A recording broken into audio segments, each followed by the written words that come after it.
I mean, this game, Doom, it's still probably one of my favorite FPSs of all time. It's probably one of the best FPSs ever made. Ultimate Doom is an absolute classic, and while it's not the first FPS, it sure is the peak of the genre in my opinion. Every weapon has a purpose, it has a reason to exist, they all fill a specific role, and the monsters are both varied, but at the same time, each one kind of serves a special purpose in the game, and there really isn't too much overlap.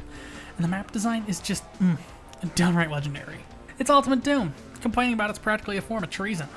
The pacing is great, the level design is excellent. Do I need to discuss it any further? Atmosphere superb, lighting spectacular for 93, its tight, concise level design still holds up. The difficulty that's just right, the sound design, it's perfect.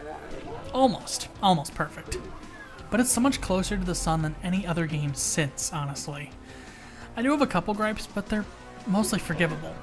For starters, if you're playing Doom on Windows 10, you're either using DOSBox, which can be fickle and weird, or a source port like GZ Doom, like I do. But no matter what though, you're getting... I love this song. Yeah, some MIDIs. You can enable FM synthesis emulation in a source port, but the MIDIs kinda grew on me, so I just kept them on.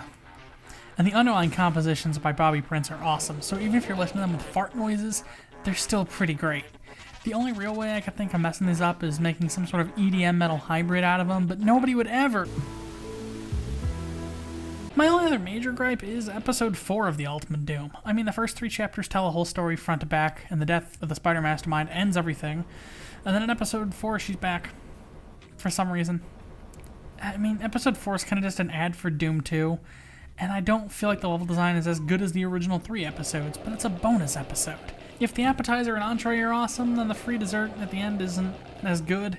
It's still a solid meal, let's be real. The only other real gripe I have with episode 4 is that it really loves flinging barons of hell at you, but it's kind of just a bonus episode. Doom's story was already over. The first 3 episodes of Doom are amazing. They're some of the best first-person shooters have to offer. I definitely recommend checking them out. These are great, solid, amazing games. Doom 1, or the Ultimate Doom, the retail version, is available for MS-DOS, Mac, Linux, Windows, the Sega 32X, the Super Nintendo Entertainment System, Atari Jaguar, PlayStation 1, 3DO, Sega Saturn, Game Boy Advance, Xbox Classic, Xbox 360, PlayStation 3, Steam, iOS, Xbox One, and Android devices, with the Steam release costing $5 USD. It's definitely worth the money, though unfortunately none of that ends up in Carmack or Romero's hands. Ultimate Doom is also getting a 5th episode this April, Sigil, designed by Romero. There's also unofficial ports to pretty much every other console you can think of, including the Apple Watch, Samsung Smart Refrigerator, and Player Piano. Why did I list all the consoles Doom's available on? Why did I do that? If you like this video and you'd like to see more, I'd recommend subscribing. Patreon and social media links are in the description.